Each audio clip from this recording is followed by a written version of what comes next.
Perkenalkan, saya Teresia Tania Handayani dengan NIM 8020190343 dari kelas 02 PP4 akan mempresentasikan tentang desain logikal dengan permodelan relasional. Ini adalah logikal dari PPT sebelumnya. Di sini kita ada kasus, yaitu menggambarkan aturan bisnis berikut ini hingga mendapatkan desain logikal dengan permodelan relasional. Yang pertama, sebuah program studi diketuai oleh seorang dosen. Yang kedua, proses belajar mengajar sebuah kelas dilakukan di dalam sebuah ruangan. Yang pertama yang akan kita lakukan yaitu menentukan nilai maksimum dan nilai minimum dari kasus tersebut. Yang pertama, sebuah program studi diketuai seorang dosen.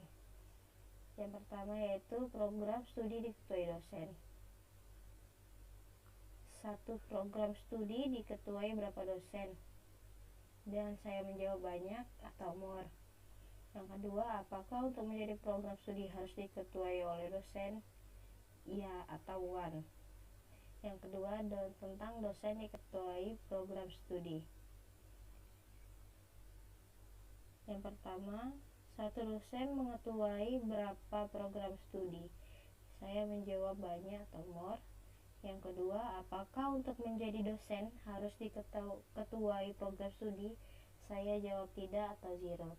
Berikut adalah atribut, entitas dan atributnya. Yang kedua yaitu proses belajar mengajar sebuah kelas dilakukan di dalam sebuah ruangan. Yang pertama, kelas belajar ruangan. Satu kelas belajar di berapa ruangan? Saya menjawab satu atau one.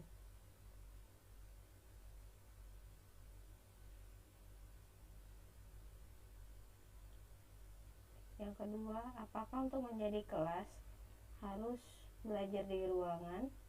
Saya menjawab iya atau one. Yang kedua, ruangan belajar di kelas. Satu ruangan mengajar berapa kelas? Saya menjawab banyak atau more. Yang kedua, apakah untuk menjadi ruangan harus dipelajari kelas? Saya menjawab tidak atau zero. Berikut ini adalah gambar entitas dan atribut-atributnya.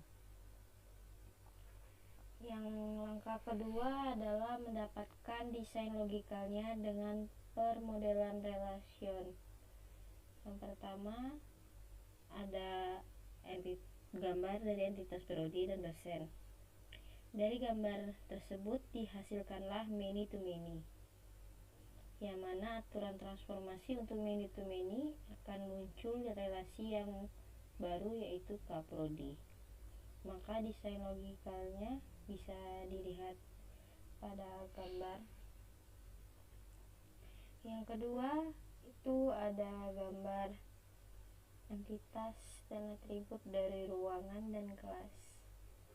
Dari gambar di atas dihasilkanlah one to many atau parsial, yang mana aturannya transformasi untuk one to many parsial akan muncul relasi yang baru, yaitu ruang kelas, sama seperti many to many. Maka desain logikalnya bisa dilihat di gambar tersebut. Ini adalah hasil semua entitas dan atribut yang telah dibuat. Terima kasih.